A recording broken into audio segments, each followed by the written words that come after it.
이제 그리고 우리가 이제 세 번째 단계로 구체적 조작기, 그래서 이제 7세에서 11세 아동을 우리가 구체적 조작기에 놓여져 있다라고 이야기를 합니다. 그러면 이 구체적 조작기에는 아이들이 어떤 인지 발달을 하고 있는지를 우리가 한번 살펴보도록 하겠습니다. 그래서 이때는 이제 사물과 사물 간의 논리적 관계성을 인식을 한다라고 했습니다. 그래서 이제 이것이 무엇 때문에 생겨나고 이제 이것은 왜 필요한지, 이제 그 필요성 같은 거, 이런 것들을 우리가 논리적인 관계를 가지고 애들이 인식을 한다라는 거예요. 아, 이것은 이 펜은 우리가 전자칠판을 위해서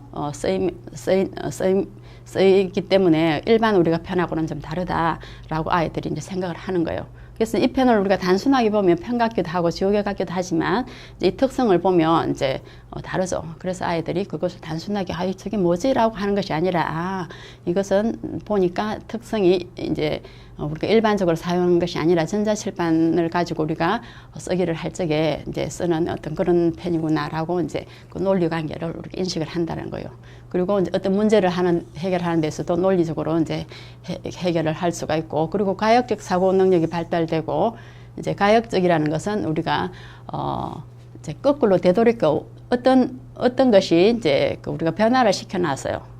그런데 이제 그 변화를 시켜놓은 그 상태에서 두는 것이 아니라 그 변화를 처음 상태로 우리가 되돌려 놓는. 그래서 아이들이 블럭을 가지고 이제 어떤 그 형체를 만들었어요. 그러면 이제 그걸 다시 해체를 해서 원래 블록의 성질대로 이제 갖다 놓는 거예요. 그냥 형태대로. 이제 그런 능력을 우리가 가역적 사고라고 합니다. 그래서 이제 그런 능력들도 이때는 발달이 되는 거고, 이제 보존 개념이 이제 형성이 된다라고 했습니다. 어떤 무엇인가를 이제 머릿속에 담아두려고 하는 이제 그런 어떤 사고가 이제 이때도 이제 그런 것들이 이제 이때 형성이 되기도 하고, 타일 중심화가 이제 이루어진다. 아까는 우리가 이제 아이들이 전조작기라든지 이제 영유아기 때 아이들은 그 모든 것이 이제 그 자기 중심으로 일어나지만 이때는 이제 자기 중심에서 이제 조금 벗어나는 거예요. 어떤 틀에서 이제 물론 이제 틀에서 벗어나는 모든 것을 자기 중심에서 타일 중심화가 이제 이때 이루어지는 거예요. 그래서 타일이라는 것은 이렇게 꼭 자기만이 아니라 어떤 틀에서 우리가 규정 지어놓은 어떤 그런 틀에서 좀 벗어나는 이제 그런 능력을 우리가 타일 중심화라고 이야기를 합니다. 그리고 이제 도덕적 판단력이 생기고, 그래서 이것은 하면 나쁜 일이 아니면 이것은 하면 가치로운 일이라는 것을 이때는 이제 안다라는 거예요. 그리고 추상적인 가설이나 이제 추론을 통한 사고가 가장 아직 조금 미숙한 단계 할 수는 있지만 이제 그것을 완벽하게 이제 성인들처럼 할 수는 없겠죠. 그래서 이제 이런 가설을 세울 수는 있지만 이제 아직까지는 좀 미숙한 상태. 그리고 자기 중심성에서 이제 벗어나 가상과 현실을 이제 구분할 수 있다. 앞에서 우리가 타일 중심화에서도 제가 얘기를 드렸지만, 여기서 이제 타일 중심화는 꼭 자기 중심만이 아니라 우리가 정해놓은 어떤 그런 커다란 맥락의 어떤 틀이라든지 이제 그런 것들에서 조금 벗어날 수 있다라는 거. 그래서 여기서 이제 자기 중심성에서 벗어나고 이제 이것은 가상의 세계고 현실을 이제 구분을 할 수가 있다는 거예요.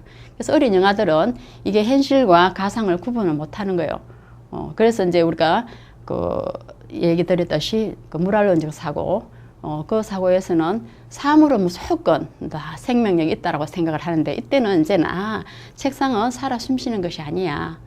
그렇지만 우리가 이제 동물원에 가서 코끼리를 본다든지 아니면 호랑이를 보면 그것은 살아있는 동물이다라는 것을 이제 구분을 한다는 거예요. 그래서 우리가 인형의 어떤 호랑이라든지 이제 그런 것들을 갖다 놨을 때는 이것은 인형이지 이거는 살아 숨쉬는 것은 아니다. 그래서 가상과 이제 우리가 현실을 이제 구분을 하게 됩니다.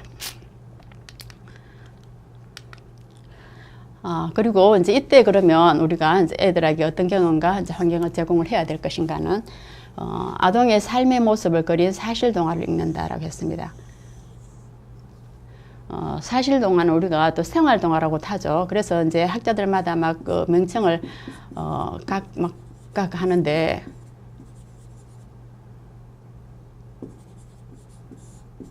그래서 이제 이거는 이제 사실을 그대로 그려놨다라기보다 우리가 유아가 접하는 환경하고 너무 이제 이미지가 닮아 있는 친숙한 우리가 이질감을 느끼지 않는 이제 그런 동화를 이야기를 합니다. 그래서 이제 우리가 생활 동화라고 하고 사실 동화를 하는데, 이때 이제 이런 것들을 우리가 읽혀주면 아이들이 굉장히 이제 도움이 됩니다. 그래서 나중에 사실 동화, 생활 동화도 나중에 다루어 볼 것인데, 이런 동화는 우리가 아동들의 현실 세계와 많이 맞물려 있기 때문에 아이들이 굉장히 이 사실동화 생활동화를 통해서 생활 습관이라든지 이제 이런 것들도 우리가 개선할 수가 있고, 또 그 아이들이 겪는 어떤 어려움이라든지 그런 것들을 이 사실 동화를 통해서 어떤 그 동질감을 느끼면서 거기서 어려움을 해소하기도 하고, 그런 스트레스를 우리가 해소하는 그런 차원에서도 이 사실 동화는 굉장히 유익한 어떤 그런 동화입니다.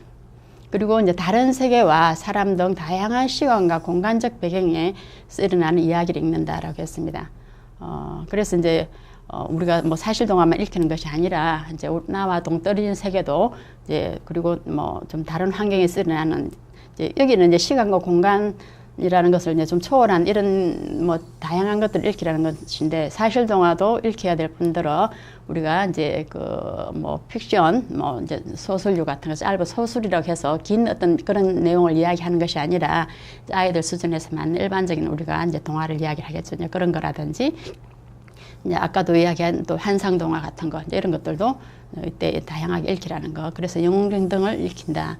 영웅전은 보면 굉장히 우리가 좀 과장된 스토리들입니다. 영웅은 우리가 인간 사람이긴 하지만 우리 인간으로서 할 수 없는 초월적인 어떤 그런 능력을 가지고 있는 그런 인물들을 그리고 있죠. 이제 그런 것들을 이제 이때 읽히고, 전기라든지 세계사 등 역사적인 책도 읽히라 했습니다. 그래서 이런 것들도 이제 너무 복잡한 구조를 가지고 있다든지 이제 그러면 안 되겠고, 좀 짧고 애들이 쉽게 그냥 아웃라인 정도만 이해할 수 있는 그런 내용으로 된 어떤 역사책이라든지 뭐 전기 같은 거 이때 읽히라고 하는 것입니다. 그리고 이제 사회적인 문제를 다룬 책을 읽힌다. 이제 사회적인 문제라는 것은 시대에 따라서 조금씩 변화합니다. 지금 시대 같은 경우에는 인종차별이라든지 뭐 이혼의 문제, 뭐 여러 가지 우리가 사회에 이슈가 되고 있는 그런 문제들이 있죠. 이제 그런 것들을 이제 다룬 그런 얘기도 이제 이때는 읽힐 수가 있다는 것입니다.